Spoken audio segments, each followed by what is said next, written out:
Today I'm going to be talking about the murky history of the character Wonder Woman. A risque tale wrapped in scandal, sauce and suffragettes, and I'm going to try and tell you the story of how Wonder Woman began in the 1940s. How the comics came to end up with images like these, and why these images were planned to intentionally influence children and young minds into a mindset and lifestyle favoured by the writer. Wonder Woman is the brainchild of one William Moulton Marston, or as he was in the comics, Charles Moulton, because he wrote the comics under a pseudonym. Marston was born on May the 9th, 1893 in Saugus, Massachusetts in the US. He was educated at Harvard University, graduating in 1915. 1915 also being the year that he would marry his wife, one Sarah Elizabeth Holloway, also an academic with an interest in psychology and the law. Marston also took a law degree, finishing in 1918, followed by a PhD in psychology, which he finished in 1921. While a student at Harvard, Marston sold his first movie script for a film called The Thief.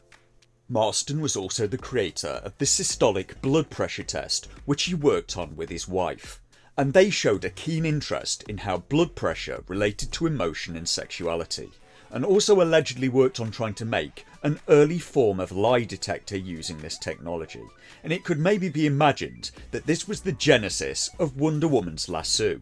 She would wrap it around somebody, much like the blood pressure tester, and the truth would be compelled from the person. Marston and his wife were married for 10 years before things took a turn in their relationship. Marston was fired from his university job after he was arrested for fraud in connection with some business dealings. First of all, that money was just resting in my account before I moved it on. It was resting for a long time, Ted. All of the charges were later dropped, but he had to get a new job. He next taught at Tufts University in Boston, where in 1925, at the age of 32, he fell in love with one of his students, one Olive Byrne, a woman 11 years his younger and 21 years old at the time. Olive was studying medicine at her mother's bidding. Her mother was one Ethel Byrne, a famous American progressive era radical feminist. She was the younger sister of birth control activist Margaret Sanger and assisted her in this work. Now, I fully expect American viewers may be all too familiar with Margaret Sanger. Sanger popularised the term birth control, opened the first birth control clinic in the United States, and established organisations that eventually became Planned Parenthood. Sanger also used her writings and speeches primarily to promote her way of thinking. She had strong interests in contraception, feminism, eugenics and socialism. She was allegedly prosecuted under the Comstock Act in 1914. Her sister Ethel Byrne was jailed for the same reason, the distribution of then illegal birth control. Here I will be reading sections from a story printed in the New Yorker. At Tufts, Marston and Olive Byrne conducted research together.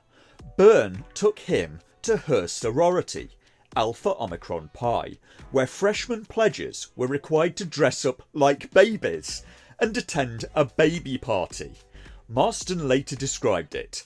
The freshman girls were led into a dark corridor where their eyes were blindfolded and their arms were bound behind them. Then the freshmen were taken into a room where juniors and seniors compelled them to do various tasks, while sophomores hit them with long sticks. Nearly all the sophomores reported excited pleasantness of captivation emotion throughout the party, Marston reported. At this point, maybe ask yourself, are these the people who should be shaping the minds of young children? Beginning in 1925, Marston, Holloway, Byrne and a librarian named Marjorie Wilkes Huntley, whom Marston had met during the war, attended regular meetings at the Boston apartment of Marston's aunt, Carolyn Keatley. Keatley believed in the teachings contained in a book called The Aquarian Gospel of Jesus the Christ by a preacher named Levi H. Dowling. She thought that she was living in the dawn of the age of Aquarius. the beginning of a new astrological age, an age of love, the New Age. Minutes for the meetings, held at Keatley's apartment, describe a sexual clinic involving love leaders, mistresses or mothers, and love girls. A love leader, a mistress, and their love girl form a love unit, a perfect constellation. There is also much in the minutes about Marston's theory of dominance and submission. Females, in their relation to males, expose their bodies and use various legitimate methods of the love sphere to create in males submission to them, the women mistresses or love leaders, in order that they, the mistresses, may submit in passion to the males. In 1926, Olive Byrne, then 22, moved in with Marston and Holloway. They lived as a threesome, with love-making for all, as Holloway later said. Olive Byrne is the mother of 2 of Marston's 4 children. The children had 3 parents, both mommies, and poor old dad, is how Marston put it. Holloway said that Marston, Holloway and Byrne's living arrangements began as an idea. A new way of living has to exist in the minds of men before it can be realised in actual form. It had something to do with Sanger's Women and the New Race. Holloway tried to explain what she'd taken away from reading it. The new race will have a far greater love capacity than the current one, and I mean physical love as well as other forms. Marston's ideas and lifestyle would appear to have been too hot to handle for the time he lived in. The scandal of Marston's family arrangements, which inevitably became known to his close colleagues, cost him his academic career.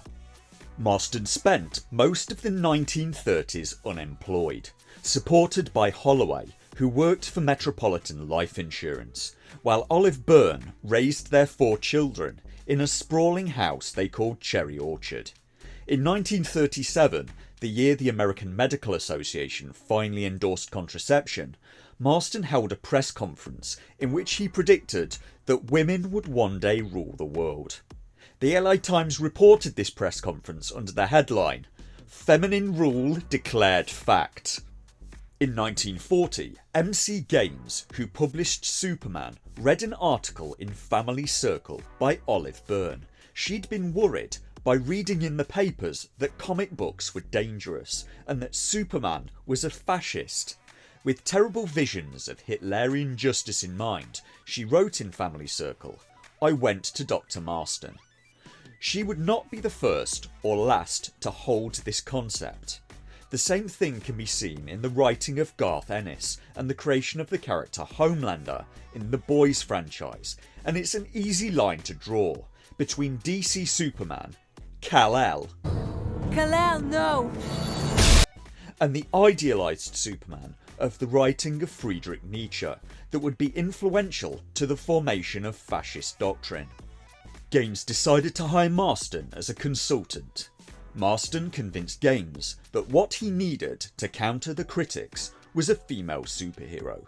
The idea was for her to become a member of the Justice Society of America, a league of superheroes that held its first meeting in All-Star Comics number 3 in the winter of 1940. Wonder Woman's signature bangles are thought to be a reference to the bangles worn by Marston's mistress Olive Byrne. And what an unusual character Wonder Woman turned out to be. All her gods were female, and so were her curses. "Great Hera," she cries. "Suffering Sappho," she swears. Carrying on the story is another article, this time in Wired.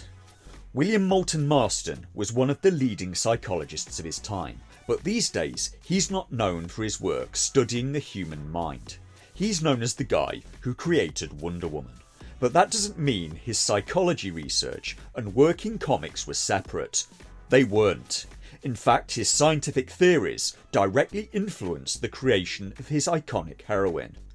He thought that comics would be a good way to influence the youth of America, says author Tim Hanley, who explores Marston's colourful personality in his book Wonder Woman Unbound, the curious history of the world's most famous heroine. So he's very intentionally got into superhero comics to espouse his psychological theories to a young audience. Marston's primary aim with Wonder Woman was to acclimate young boys to the idea of powerful women, to help pave the way for a social upheaval that he felt was inevitable. Marston believed that women were superior to men, and that they were going to take over the world very, very soon, Hanley says in episode 260 of the Geek's Guide to the Galaxy podcast. He found that men were dominant and forced compliance in their relationships, whereas women were able to induce a willing submission in relationships, and he thought that this would be a better way for the world to run. So viewers, dear viewers, especially the female viewers in my audience, put in the comments below, what are your thoughts on a matriarchal society? Because I can't help but feel this may be more of a Professor Marston fancy than a common female fancy. And this is all a bit unfair, I fear. I am yet to see a single person who looks at current day Wonder Woman and says, that doesn't fit the original creator's vision. Does Wonder Woman get tied up at all in the two latest films? Does she tie anyone else up? Because I'm just saying, I might watch a Gal Gadot film like that. It certainly sounds better than Wonder Woman 1984. And God only knows what Marston would have made of the popularity with women of 50 Shades of Grey. And I don't know how to describe the content of these early comics. I read them, and boy does Wonder Woman get tied up a lot. I mean, it's almost every issue. It seems to be an obsession for Marston, bordering on the pathological. And looking at this with cynical eyes, it comes across as not a little sleazy, because this was designed, remember, with an audience of children in mind. Marston died in 1947, aged 53, leaving his wife and mistress living together, and after his death, his wife continued to work and his mistress continued to raise the children. Olive Byrne, the mistress, died in 1990, aged 86, after working for a long time as Margaret Sanger's secretary. His wife died in 1993, aged 100. They allegedly put all 4 of the kids through college and shared their house together for the rest of their lives. So the writer was intentionally trying to change the world through the indoctrination of children. Thank heavens now we're in a more enlightened time in the year of 2023, and we're all past that sort of behaviour now. Could you make me a cup of tea, please, Stephanie?